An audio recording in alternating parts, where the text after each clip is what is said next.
Hello, Dr. Dave Marsh. I have had a load of people ask me, like, Dave, how do you do your videos? And they've seen certain videos that I've either done on the channel or on some of the other channels that I host, so my practice channel, and said, like, I want to get into it, but how do I do this? And the problem is that's a huge question.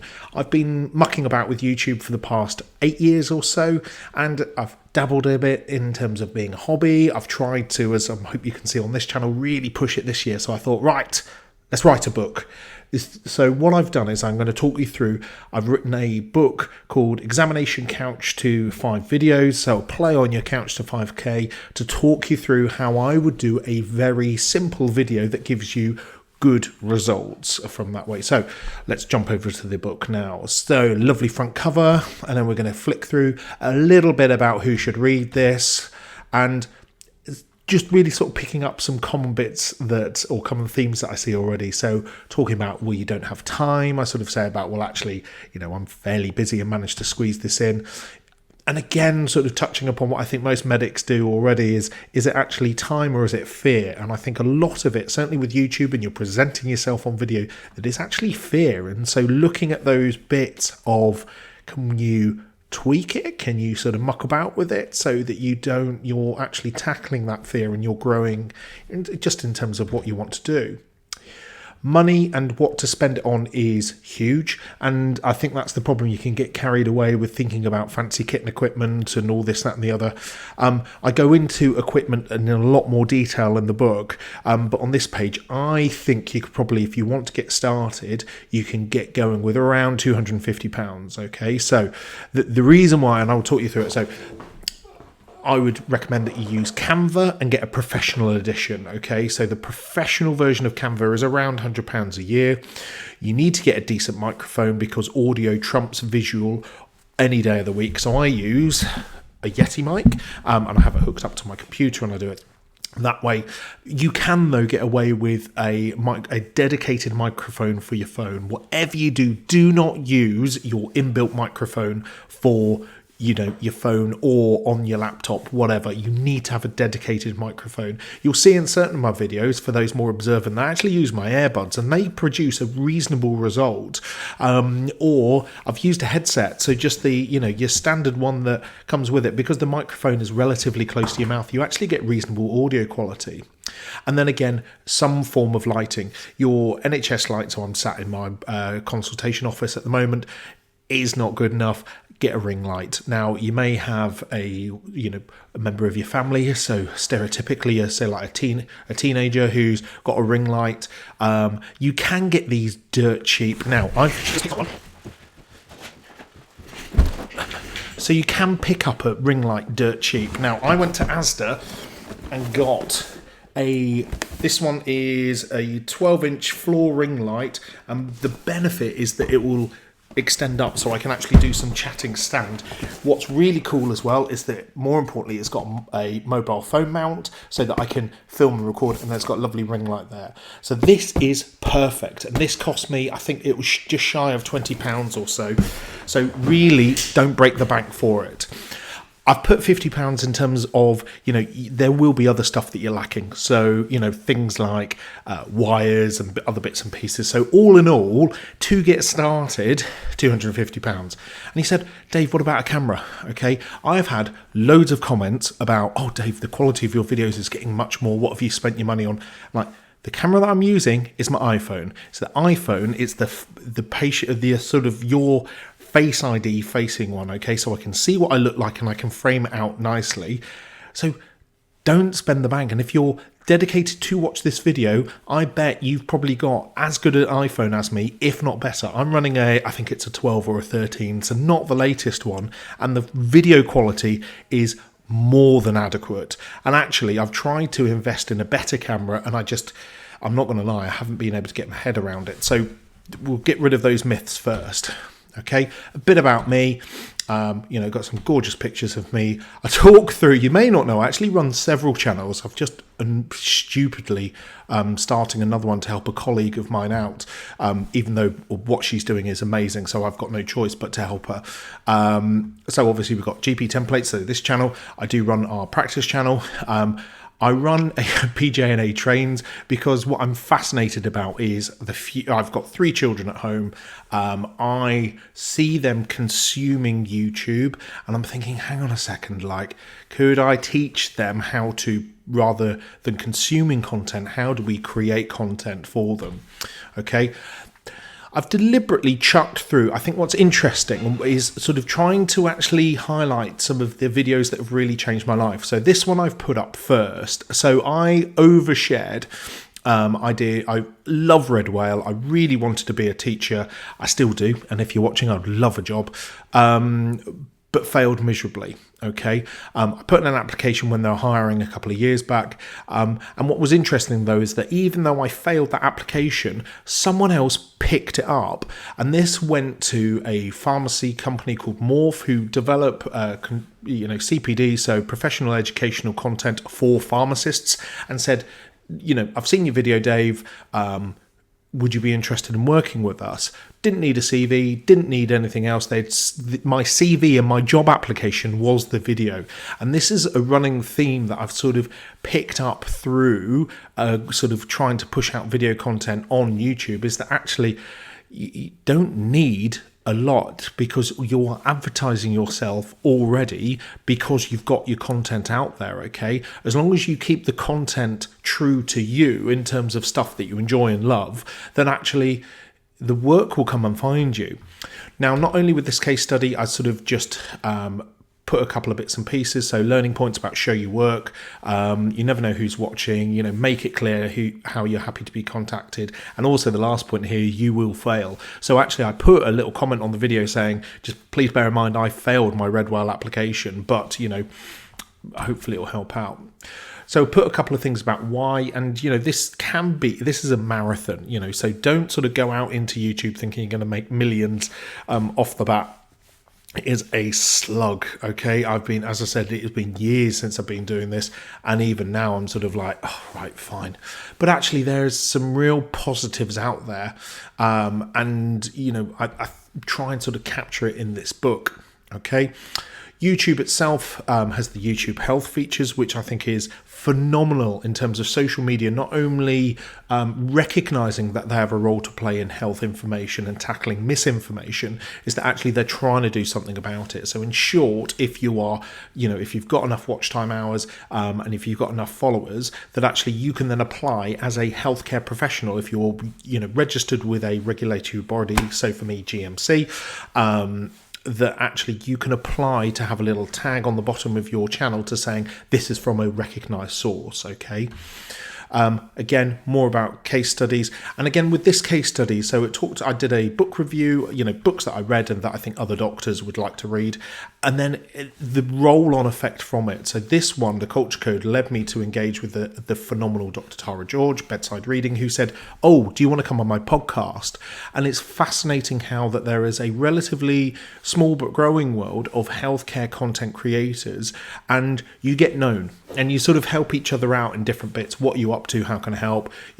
Because you are used to presenting yourself, but the point of you being on a podcast will be useful. I've helped her out in terms of recommendations of people to be on. I try and promote her stuff, and I'm working with her on other projects as well, which is phenomenal.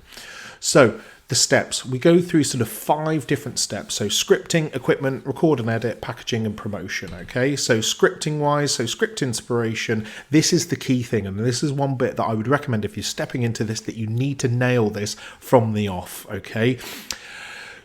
Think about where your idea is going to come from. Generally, I go with it, is it you're repeating yourself? So the repeated consultation, the repeated advice, the repeated, it's just what is annoying you, okay? And this is partly why I wrote the book, because I was like, I just hate repeating myself time and time again. Okay, so thinking about also if there's certain medical conditions that are coming on board, what's hit the news, you've got a new service that are coming on board, just anything like that. Okay, depending on what your channel wants to be, you've got a couple of ideas there. Okay, so a couple of 2 books, just in case you're really struggling with ideas. For a start, I would say Show Your Work. Show Your Work is about, for such a short book, it's about 100 pages or so, but like when I say 100 pages, it's 100 pages with really big writing. It took me honestly about an hour or two to read. It was really, really simple, but it has just puts your mindset into a completely different plane of, and very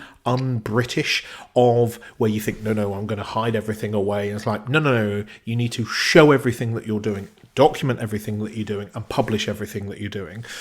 And honestly, the more and more I have done that and trying to do it through this channel, the greater the benefits. For example, the auto filing stuff that I've just done have been some of the most successful videos on my channel so far, because I've just documented my process, documented my thinking, shoved it out in a short video, and then thrown it on.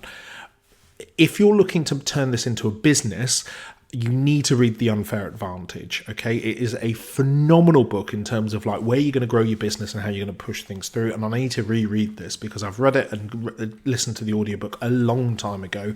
But in terms of getting your mindset changed, that book is excellent for it. Okay, so we talk about through brief outline of the script. Now, obviously you're a professional, or assuming you're a professional watching this, a really good document just to be aware of is actually the GMC guidance on social media. Okay, so in short, they've written a long document that basically say don't be a dick. It's the long and the short of it. The longer version, a more professional version, is that basically your professional standards don't change just because you're on a social media platform of whatever reason. Okay, you need to maintain the public trust, and you need to be honest and trustworthy. Okay, which basically means, so I script and I write, if I'm doing a healthcare content, so recommending a service or whatnot, I will not do anything that I can't then reference back to the NHS. So whether it be the NHS website, an NHS service, if I can't reference that, I don't include it. Okay, if it's me having a think or a thought, or I try and make it perfectly clear from that way. Okay. Maintain boundaries. Now, this is an interesting bit. I always thought the GMC was quite pro-patient, but actually they sort of flick back and say, look, you are entitled to a private life, and there is a risk that if you're putting yourself out there, that you then give permission for patients to contact you outside of working hours, this, that, and the other. And so basically from that way, they're saying, like, you need to put up those boundaries to look after your own mental health.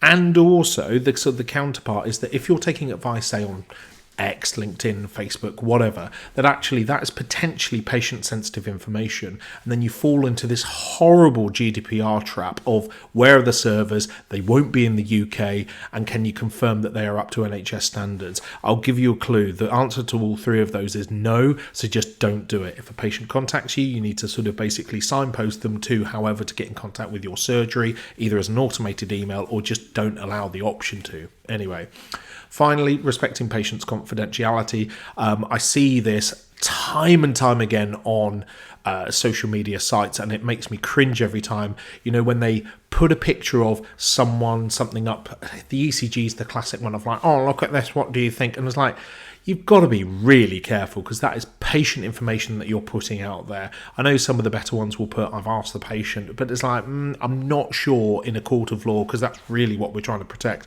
I'm not sure that would hold up well. So I've left a reference link out there, but if you're stepping into this, having an idea or just a skim read of this is a useful document to have. So yeah, that's the script. And then we talk through, we go into a bit more of the equipment.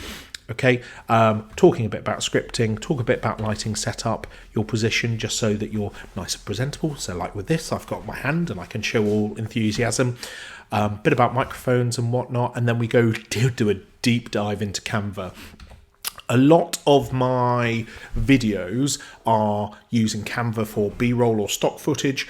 Certainly all my healthcare content ones, what I'll do is I'll have me talking over certain points, and then I'll have effectively an animated slide in the background that will sort of highlight and demonstrate things further. I do that all through CANVA. Why? Because it's just so easy to use, and I don't want to do it any other way, really. I do a slightly more in-depth version, but I teach essentially a very good starter for 10 version in this book, where you set up your slides and then you annotate you in a short video on each slide, and then you tie it all together, and CANVA does that automatically for you. Chef's kiss, get you started on the go. The other bit as well about CANVA is that I do a load of other stuff and content with this. So it's real, but even though it's probably not the best video editor, because it allows you to do the thumbnails, the YouTube banners, etc., everything else, even social media posts and a whole load of other things that I haven't done, it is well worth its money. It's one that I automatically renew every year because I know that I'm going to use it, whether it be work, pleasure, or this sort of this blurred ground in between. Relatively not alone, but sort of like it's a case of like who do I get advice from, who do I follow, who do I get inspiration from. So what I've put here is a little section called Build Your Tribe. Okay, so it's basically people who to follow on, whether it's LinkedIn, YouTube, etc., and I got a couple of suggestions for it from this way. So if you're on LinkedIn, you need to get on LinkedIn because the majority of these people are posting really good posts on there. So Dr. Virani is top of the list, okay? Head of YouTube Health. He pushes out, though it's odd. I don't think he's actually on YouTube in terms of his own channel, but actually his LinkedIn and what he will highlight is just amazing. So all the healthcare stuff, all the sort of the new advancements that Google and YouTube are making, he will promote and push, okay? There have been healthcare opportunities put through there. So there was one that I recently saw that for if you're a psychiatrist or psychologist, then basically there is a pot of money to help you create content, which is pucker, well worth it. Virginia, oh my word, she's amazing. I have had lots of chats with her. She is a pharmacist by background, does a lot about the writing and also content creation. She's done the Medical Writer magazine as well. Well worth a follow. She's got she ties in with YouTube in terms of really praising what they do and will promote it out and push it from there. Jo Watkins, my word, her podcast is amazing. Go and have a listen to it. I've done a separate video on her as well. So, sort of just well worth a listen to. Certainly if you're trying to make this into a business, you need to think differently than if you're just doing a YouTube as a hobby. And that's where I'm stuck at it, or trying to work my way through in terms of getting it from hobby down to the business side of things. And how do we move that across from that way? EGP Learning, absolute powerhouse in terms of what is possible from being on the internet and sort of being on in terms of growth as well. So they sort of have the split. If you haven't checked it, you need to go and check them out. They are lovely people as well. So I've done a couple of videos with them. Absolutely great people to work alongside. So Dr. Hussein Gandhi and Dr. Andy Foster, two GPs down in Nottingham. They run run several bits, but effectively their main outputs are EGP Learning either on YouTube, but then they'll do the Podblast as well. So I have the podcast as my regular listen to. Okay. And it's one of those that they're just amazing in terms of the content that can be done. The YouTube channel itself has got over 17,000 followers at the moment, which is just mind-blowing from that way. So just some couple of bits. I'm going to put a couple more people in there. Okay, so by the time this video goes out, you will have access to the full book for free. I'm going to leave a couple of links below. Click it, have a read through it. If you've had a read through it, that should give you enough to get you 5 videos on the go. Once you've got your 5, drop me a line and go, Dave, I've done 5. What do you think? And then we can have a chat and have a talk through and see what happens there. Dr. Dave Hindmarsh, GP Templates. Very, very best of luck in your healthcare content creation.